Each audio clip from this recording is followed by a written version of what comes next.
Maintenant, avec les nombres de Lucas, on va démontrer rigoureusement ce que l'on a imaginé en introduction. Pour cela, on va avoir besoin d'une petite formule, la formule clé qui fait marcher beaucoup de choses.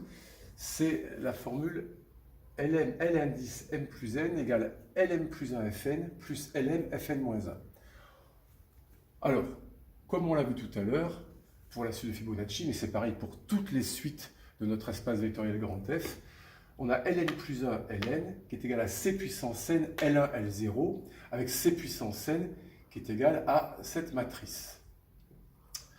Par conséquent, on peut aussi écrire que L indice m plus n plus 1 L indice m plus n, c'est C puissance n fois la matrice L m plus 1 Lm.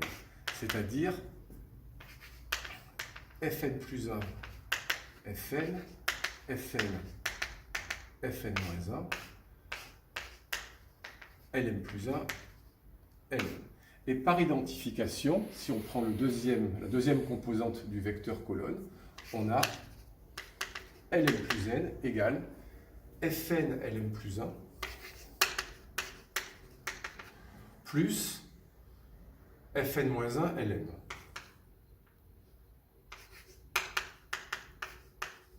Qui était la formule que l'on voulait obtenir. La formule qui est ici. On va maintenant montrer, grâce à ce résultat, que un nombre premier P divise le nombre de Lucas Ln si et seulement si P divise le nombre de Lucas L indice R, où R est le reste de la division euclidienne de n par B de P, c'est-à-dire n égale B de P fois Q plus R, R étant un entier compris entre 0 et B de P moins 1, strictement plus petit que B de P. Dans cette formule, on obtient la chose suivante, Ln égale L indice B de P fois Q plus R, ça fait donc L indice R plus 1, M c'est R, fois F de B de P fois Q, plus L indice R, fois F indice B de P fois Q, moins 1. Par définition, on sait que P divise F indice B de P. D'après ce qu'on a vu dans la première partie, on en déduit que P divise F indice tous les multiples de B de P, donc Q fois B de P en particulier. Autrement dit, P est un diviseur de Ln si et seulement si P est un diviseur de ce terme, puisqu'il divise déjà ce terme. D'après le fait que ce déterminant ici vaut plus ou moins 1, on a une relation de Bezout qui nous prouve que deux nombres de Fibonacci consécutifs, donc celui-ci et celui-ci, sont premiers entre eux. Donc, si P divise ce produit et que P est premier avec ce nombre, puisque comme il divise celui-ci, il ne peut pas diviser celui-ci, d'après le lemme d'Euclide, on en déduit que P divise LR.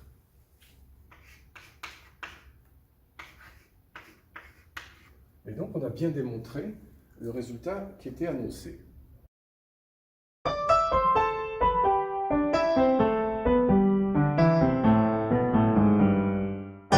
On va démontrer maintenant le théorème qui résume toute la situation pour les nombres de Lucas. Premièrement, Ln et Fn ont la même parité, ce qu'on avait vu en introduction, et Ln et Fn sont pairs si et seulement si n est un multiple de 3. Si P est différent de 2, autrement dit si on ne s'intéresse pas à la divisibilité par 2, alors P divise un nombre de Lucas si et seulement si l'ordre de la matrice petit b de P est pair.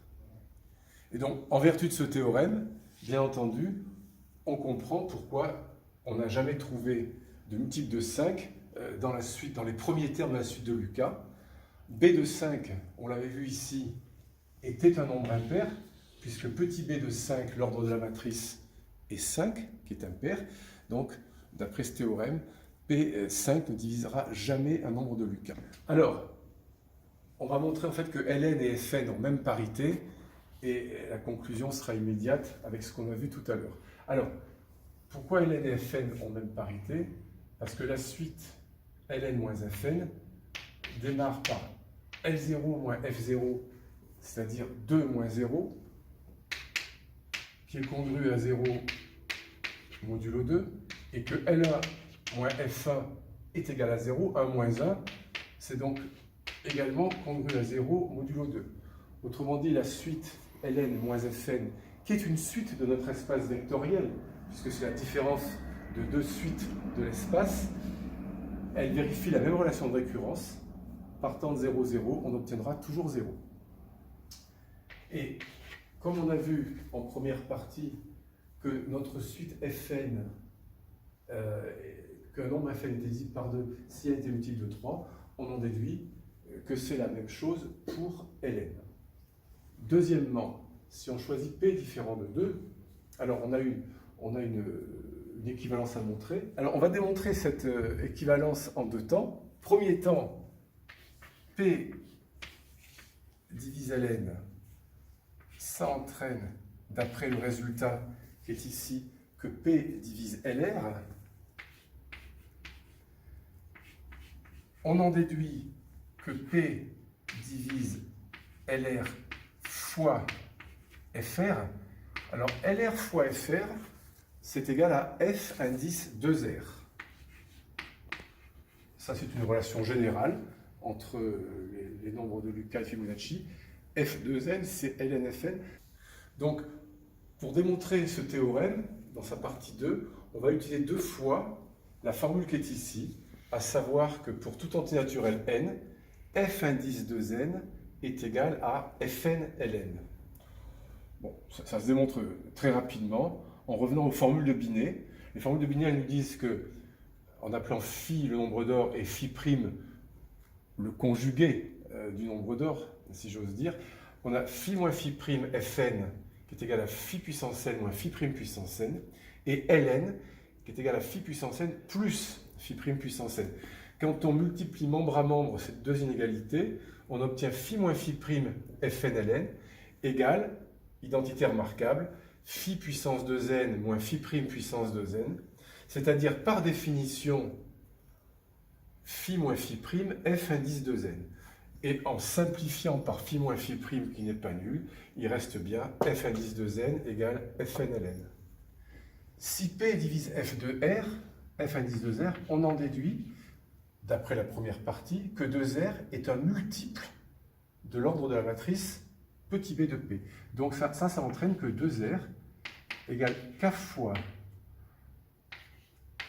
b de P, avec k qui est un antinaturel non nul même. On en déduit, puisque R est compris entre 0 et b de P moins 1, que k fois b de P est plus petit que, qui est égal à 2R, pardon, est plus petit que 2 fois b de P moins 1.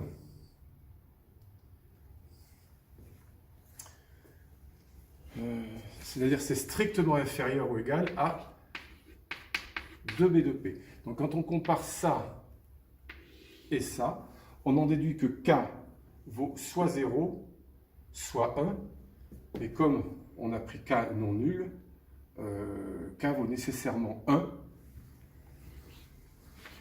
et si k vaut 1, c'est que 2R égale b de P.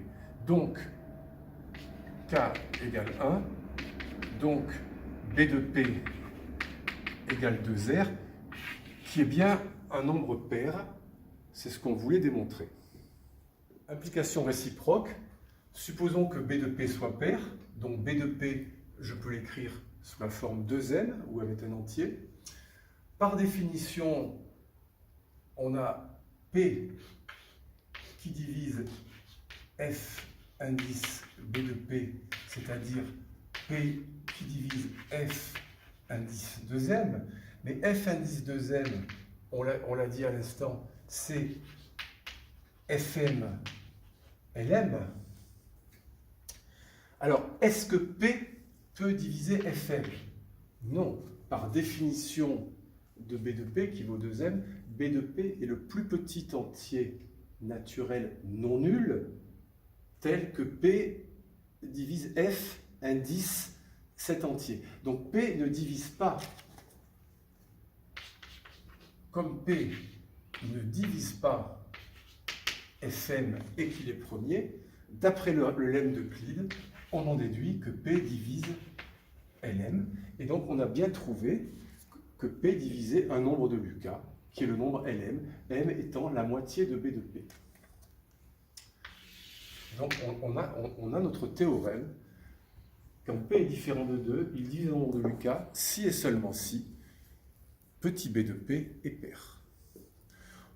On en déduit, si on revient à nos observations initiales, que non seulement 5 ne divisera jamais un nombre de Lucas, mais 13, pour lequel on trouvait 7, ne divisera jamais un nombre de Lucas. Et si on regardait l'entier suivant, on verrait que 17, qui a un petit b de P égal à 9, ne divise non plus jamais un nombre de Lucas. Voilà ce qu'on peut en déduire. Dernier résultat, peut-être qu'on peut déduire de tout ça, c'est que si P est différent de 2, mais là il n'y a plus rien à montrer, alors P divise Ln si et seulement si n est congru à B de P sur 2 modulo B de P. C'est évidemment la synthèse de tout ce que l'on vient de faire. Donc, juste une application de ce résultat. Par exemple, si on prend P égale 7, on a vu que B de P valait 8. Donc, on peut affirmer que un nombre de Lucas est divisible par 7 si et seulement si n est congru à la moitié de 8, c'est 4, modulo 8, et on va le vérifier rapidement sur un exemple. 4, alors bon, on a 7, c'est bien divisible par 7. Si j'ajoute 8, 4 et 8, 12, je tombe à 322. Alors 322, 7 fois 4, 28, donc c'est 46. Donc apparemment, c'est bien divisible par 7, etc., etc. Donc tous les nombres congrus à 4 modulo 8, nombre de Lucas, dont l'indice est congru à 4 modulo 8, sont des nombres divisibles par 7.